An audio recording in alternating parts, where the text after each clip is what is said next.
Hey, what's going on, guys? I just wanted to post a quick little video for you. Nothing really updating on the car. I just kind of wanted to talk to you guys about what it takes and what it costs to actually build a car like this. Now, to people that have actually done full ground up race car builds, they already obviously know all the costs and all that stuff for what it actually takes to build a car like this.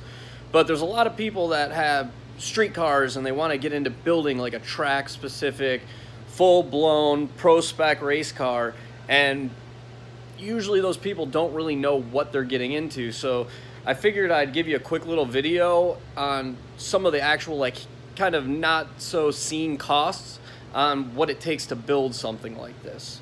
So I'm gonna walk through my car and show you some of the things that are, some of the things that just add up to thousands of dollars that you don't even expect to spend. So one of the big ones that a lot of people already know about are lines and fittings.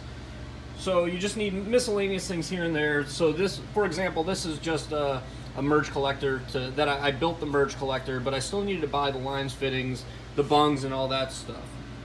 Now, when you're doing a rear mount radiator setup, you'd think, well, I just need to put the radiator in the back and run some lines. So back here's my radiator. I haven't even gotten around to running the lines yet, because the cost of the fittings actually adds up to be a lot. That little piece that I just showed you with the merge collector and the hoses, that's almost $300 in fittings and hose just to do the front of the engine. So then you got to factor in all the tubing and stuff like that to run all the way to the back. That adds up to be a lot. So doing a rear mount radiator setup, to do it properly, is going to end up costing you close to $1,500 to do it right. You can shortcut it, but to do it right, you're going to end up spending about $1,500. Another big thing that I spend a lot of money on with this car is material. Like, I have just stacks of random material back here, and I always buy excess because you want to have it on hand if you need it. But for example, let's see here, like doing like these just little brackets like this, that's 1 by 1/8 inch aluminum. I did a video on how to bend that stuff. I use a lot of that, and that stuff adds up. It's cheap to buy when you get it, but you got to buy a lot of it. So a 6-foot stick of it will cost you maybe 10 bucks, but I go through 20 of those sticks probably. We've been doing little things like building a tie down for my battery tray, or radiator brackets and stuff like that. And then doing like the rear firewall, buying sheet metal, all that stuff, tubing to do the chassis section and crash bars and all that stuff. So material adds up. You're gonna spend easily over $1,000 on material. And that's not even including the cage. Cage, you're looking at, if you do DOM, you're probably looking at $500 minimum to do a cage. If you're doing chrome Whalley, it's gonna be way up there. Brake lines. So I do everything, I'm trying to do everything correct. So I'm using nice bulkhead fittings on everything and running all nice stainless lines and doing it right. But that's one of those things when you're thinking, oh, I gotta do brakes on my car. You're thinking rotors, calipers, pads, maybe dual caliper system, handbrake, stuff like that. But a lot of people overlook lines and fittings. Lines and fittings, again, it's gonna be probably close to another $1,000 by the time you're done with it.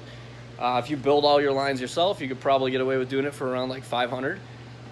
But that's still one of those kind of overlooked costs when it comes to building a car. Then there's my least favorite thing to do. What I've been working on for the last couple weeks is electrical stuff. Now, you can buy like a painless harness or something like that. You can get like cheap versions of them for 250 bucks, or you could buy a good one, or like one of their high-end multi-circuit ones for closer to 500 or something like that. But you still have to pin out all the ends, so you still have to buy all these connectors if you want to do it right. You can butt connect it, you can twist it and tape it, you can hack it together, you can half-ass it, but I don't want to do that. So when I built mine, I did everything with all Delphi connectors. like I said in the last video, this is just to test the circuit. This is not actually how it's wired up. But yeah, everything is all nice Delphi connectors, so it plugs in really easily. I ran bulkhead fittings. Well, I have one ran right now. So I have a chassis bulkhead. This is the engine harness side, so everything here is all labeled out and ready to go. Just needs to be pinned and ran through a bulkhead that's gonna go right about there.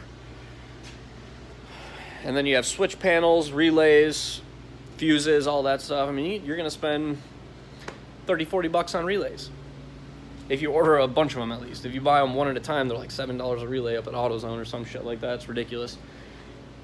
But there's a lot of little costs like that a lot of people overlook.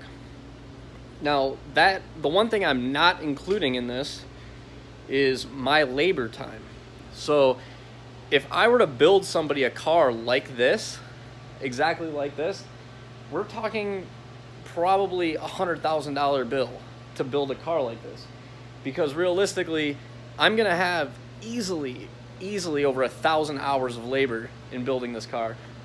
I'm probably close to 800 or 900 in it right now. And then there's hardware. A lot of people overlook hardware. Hardware is very important, and it's something you go through a lot of. I buy tons of hardware. Now, not in the thousands of dollars, unless you want to go like full stainless steel or titanium to make it look cool. I just get nice zinc-coated hardware, grade 8 where it needs to be. If it doesn't need to be grade 8, if it's just holding on like a panel or something like that, or mounting a relay box or something, it's just, you know, basic hardware. But still, you're gonna spend a couple $100 on hardware. So by the time you're done, I mean, when you think about it, you know, you get a couple $1,000s into building an engine. But I've also got probably $1,000 into building my electrical system. Probably more than that. It's probably closer to $2,000. But it's just costs like that a lot of people don't see when it comes to building something like this. So it is a lot more expensive to build something like this than a lot of people think. And I just wanted to put this video out there so if somebody wants to do something like this, they kind of get an idea of what they're getting themselves into with all the little extra costs of things here and there. I'm by no means trying to sway anybody away from building something like this.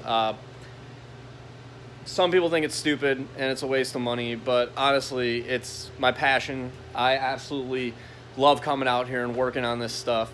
Sometimes it's stressful and, you know, I want to throw a wrench or something like that, but some nights I just get lost with the time and just get so into it, and it keeps me sane half the time. You know, it's a blast, and when you're finally done with it and you get to drive something like that, it's just, you know, a sense of accomplishment that I've never gotten from anything else. So that's why I do it. So if it's something you're passionate about, go for it, build it, do it. And then at the end of the day, you can say, I built that. And it's kind of cool. Yeah, so that's going to be it for this video. Just wanted to get that out there and do kind of a little, it's kind of like a little tip video for you guys, but not really. So that's going to be it for this one. If you're new, subscribe to the channel, like the video if you liked it, dislike it if you didn't, and I'll catch you guys later.